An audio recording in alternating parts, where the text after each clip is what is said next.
Welcome back to the preview, all things that are happening with our church. And it's Karl and I. This time we're both in the same state. Correct. That's awesome. And okay, now I remember referencing once before that you were wearing something Vikings, and I was wrong. It was actually your daughter's college. I'm pretty sure that's a Minnesota Viking hat there that you have. This is a Minnesota Vikings hat because it's a new season, so there's hope. The Super Bowl 2024, it's gonna be the one. Okay, I'm a true believer in the Vikings, and also in my experience, I can say the season hasn't begun, so there's still hope, right? Isn't that kind of the mindset that we might have? Yeah, absolutely. We're undefeated. I mean, seriously, we're undefeated so far. Boy, talk about undefeated. I believe that the potlucks at Prairie Heights remain undefeated. How about that?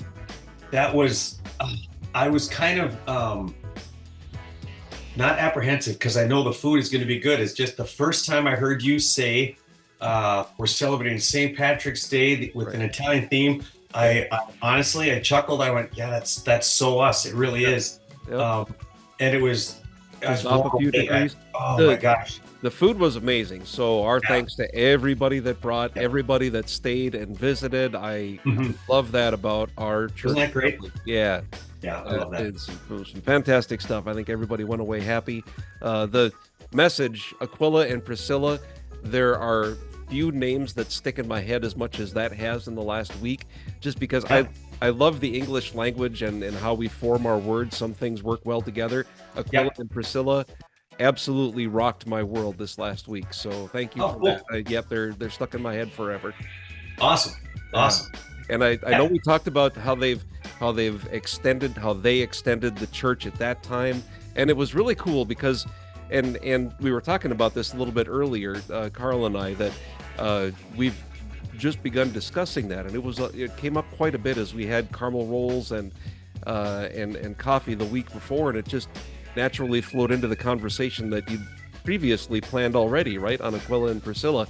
So our church is really kind of heading in that direction where we're moving out of ourselves a little bit, and it feels like we have a real, to me, still relatively new. I've been with the church for a couple of years now, but I feel like we really have a solid foundation, and we're beginning to expand outward a little bit, and that's exciting for me for sure. It is, absolutely. And since you brought that up, I would just like to revisit something that we talked about on Sunday towards the end of the message. Is Priscilla and Aquila, they looked for opportunities and even things that we would see as adversity, like having to move or really anything. They looked for opportunities, and that's what I kind of challenge people, is being that our church building is a little remote. It's a little out there. It's a wonderful building. It's awesome once you're out there. But, like I said, I don't think a lot of people are going to be walking or driving by and accidentally go, hey, I wonder what's going on in here. So we need to be really intentional. It was amazing to see all of the suggestions, because I know a week prior you guys had sat around eating caramel rolls and drinking coffee and just coming up with ideas, answering some questions.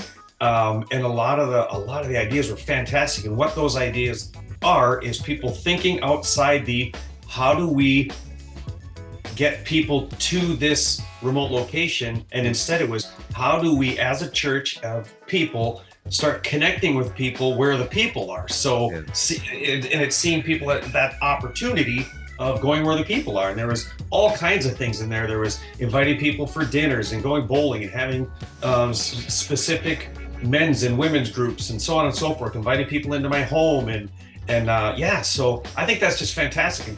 And I want to couple with that the fact that, as you and I were talking about before we started recording, there's really 2 times the year, of the calendar year, when people are just by nature and by society, very open to accepting an invitation to something spiritual. And I'm not intentionally dancing around an invitation to church, an invitation to come and celebrate and worship. And I know our Easter Sunday service is going to be off the hook. I know it's going to be great. I don't know a lot about it because it hasn't happened yet, but I know it's going to, because God is involved and God is amazing. So I would just really encourage people, maybe not Sunday morning, Easter Sunday morning at 9:30 saying, hey, do you want to go? Because people do kind of make plans. Mhm. But if we start this week and start praying on and just thinking about what names come to mind, what faces come to mind, what groups of people come to mind when you think, who would I like to worship with? Who do I want to go to church with? Who would I like to stand and sing songs with and pray with? And and if that makes you uncomfortable, that's something that's between you and Jesus. That's something you need to work out on your own. But who are those people that you want to invite into the real world, the REAL world? Who are those people? And then just start making some calls. And the worst thing that's going to happen is if they're a friend, they're going to say, I'm not into it, man. I'm not into it. That's the worst. So what? Right. So anyway, I'm off my soapbox. that's what you do. You do soapbox. Actually, you're one of the rare people in our lives that can justifiably have the soapbox. So keep on it, brother. Appreciate it. All right, I will. And I think in terms of why is that in our society that there's those 2 times a year, and I think realistically, because I've been in that situation, I can say that I lived in that style of living, if you will. You have to go to church so you can justify the celebration, right? You have to go to Christmas so you can get the presents. You have to go at Easter time just for that, semi-annual check-in. And we are celebrating Easter. We're doing the eggs and everything. So I probably should get the kids and go to church. So you're right. That is a great time to bring everybody. And that's so not this week, but next week. So this is Palm Sunday, and I know our Church of the Unchurched doesn't do a lot of the traditional things. Like as a kid, we always had to make the palm fronds, whatever, and do the things. And I know we don't do a lot of that, and I don't know that I suspect there's not a lot of call for it, right? There are some folks that like traditional things. I get a lot of feedback when we do hymns, when we do the old gospel hymns. People like that. So I don't know why I brought that up, to be honest with you, but that is maybe part of our church and maybe something people are interested in. It's Palm Sunday, and we're not talking about that necessarily. As a kid in Sunday school, I remember that we talk about that specifically, but it's worth mentioning, right? We're leading up to this amazing event. We're leading up to the death and resurrection. Good Friday through Sunday is the reason Jesus came. For me, that's a really emotional time. Like I'm this year I'm going to be with my grandkids out in Baltimore, and that's Saturday. We just got tickets to see the Orioles, so it's going to be a very draining year for me when it comes to those 3 days, right? But we're still celebrating that huge moment in our history. This change from having to seek another person to talk to God, to be able to do it ourselves. So as we're coming up to that, I just feel like sometimes it's worth mentioning that we're leading up to that huge part in our season, right? Yeah, absolutely. I think you and I may have talked about this before, and it might have been close to Christmas.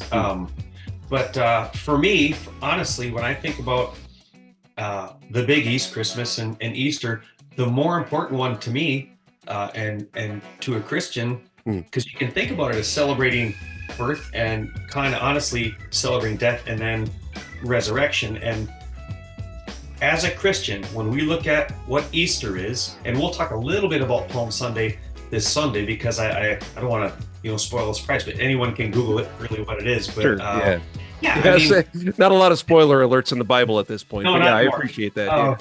Yeah, he wins. But the resurrection, if you think about all the other gods, lowercase g gods, they all said something, and they all had followers, and they all had beliefs and doctrine, and so on and so forth. And Jesus did the exact same thing. And the thing that sets Jesus apart from everyone else is he did exactly what he said he was going to do. He died, and then he resurrected. No one else ever has. So as a Christian, had Jesus not resurrected, we would be worshiping and following and resembling and using a template of someone that just was just an average, everyday, ordinary, right? So it's the resurrection that sets him apart, and it's the resurrection that gives us the hope in eternity, because then we obviously are victorious over death as well through Jesus Christ. So Easter is it really is, in my opinion, the big one.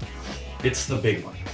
So, and I will miss the service on Easter. So, happy Easter to everybody that I won't get to see there. But you said you kind of touched on this. It's going to be a huge event, and we are blessed. We're blessed that we can get together. There are parts in the world where people can't proclaim being a Christian, much less get together and gather with friends and families. So, if we haven't built it up enough yet, how about that? This, Right. Easter Sunday, bring as many folks as we can. And I love the idea that the worst that happens is somebody says no, and Yeah. try again another time. So if you need help, reach out to somebody in the church. One of the things that we can offer each other is that encouragement. I have friends that I want to bring to church. Part of the reason is because I want them to see all these other loving people that we can be Right. part of this community. So Yeah. that's what we can do for each other. Now, who are the characters that we're talking about on Sunday, or the character This that's coming up yeah, this this week? Sunday, which is not Easter Sunday, it is Not Palm quite. Sunday, as mentioned. So we'll be talking about, and as strange as this sounds, I'm going to say the name, and it was a very popular name back in the day. Hmm. I don't know that I've ever run into, me personally, an Ananias, but Ananias is who we're talking about. And when I say Ananias, it's Ananias, the name is mentioned, I think, at least 3 times in the New Testament. And the one that most people attach to is Ananias and Sapphira. And it has to do with a land sale gone wrong, and they both end up dead. We'll talk about that at a later date. That is not the same Ananias that we're talking about. Oh, This all right. Ananias is the one that was chosen by Jesus to go and help Paul, who prior to the road to Damascus was Saul. And if that sounds like a soap opera, it could. But Ananias was asked to do something that any single human being would have serious question, would have serious doubt, would have, be backpedaling and looking for a way out. And the thing we learn from Ananias, and if you read through it, it's in Acts 9 if someone wants to read ahead. Excellent. Acts 9 is Paul's conversion from Saul, Christian killer, to Paul, Christian, super Christian, whatever you want to call it. And then I suppose down about 4 or 5 verses, Ananias comes in and helps Jesus help Paul. So it's really, really cool. And the title of the message is Yes, Lord. Yes, Lord. Yeah, I like it. obviously, obedience and trust and a lot of those things, but it's an amazing story. And when you put yourself into Ananias's shoes, Well done. yeah, thanks. Also take a little pause at the end there. You put yourself in his shoes. It's easy to say, "Oh, I know what I do. I know what I do in that situation." Yeah. And it's a little more difficult when we're asked Mhm. in that situation. So it's a wonderful story. Got a great message. I'm excited to deliver it. Excited to be, as you guys are affectionately calling me, Big Head Karl. Excited about that. I'm really excited to see the technology come together. I'm a geek and self-proclaimed, and I own it. I love all technology, and the fact that our churches come together, Zach and Jake, and everybody that's been involved in making the decisions, putting the funds behind it, getting it together. It's been a fantastic journey, and I'm glad to have just been a witness to it. So when that comes together, we get to wheel you out, and there's your Wizard of Oz presence in front of all of us. I'm so excited. Someday we'll have you as a hologram. Maybe that would be Right. down the road, but. That's what's interesting about you and I. We're friends, and you love all that stuff, and that is just like, that's even a foreign language to me. It's like hieroglyphics. To me. Well, if anybody needs to patch a hole in the wall, they know who to call. That's right. That's And yeah, if you've got that hole in the wall and you want to get some electronics put into it, they can call a different person. So yeah, it's what makes the world go around, man. We're all exactly. specialized as something. All right. Well, some great things are coming. Some great things are happening, and God bless our church and everybody that's a part of it. Thanks so much for joining us, and we'll see you soon.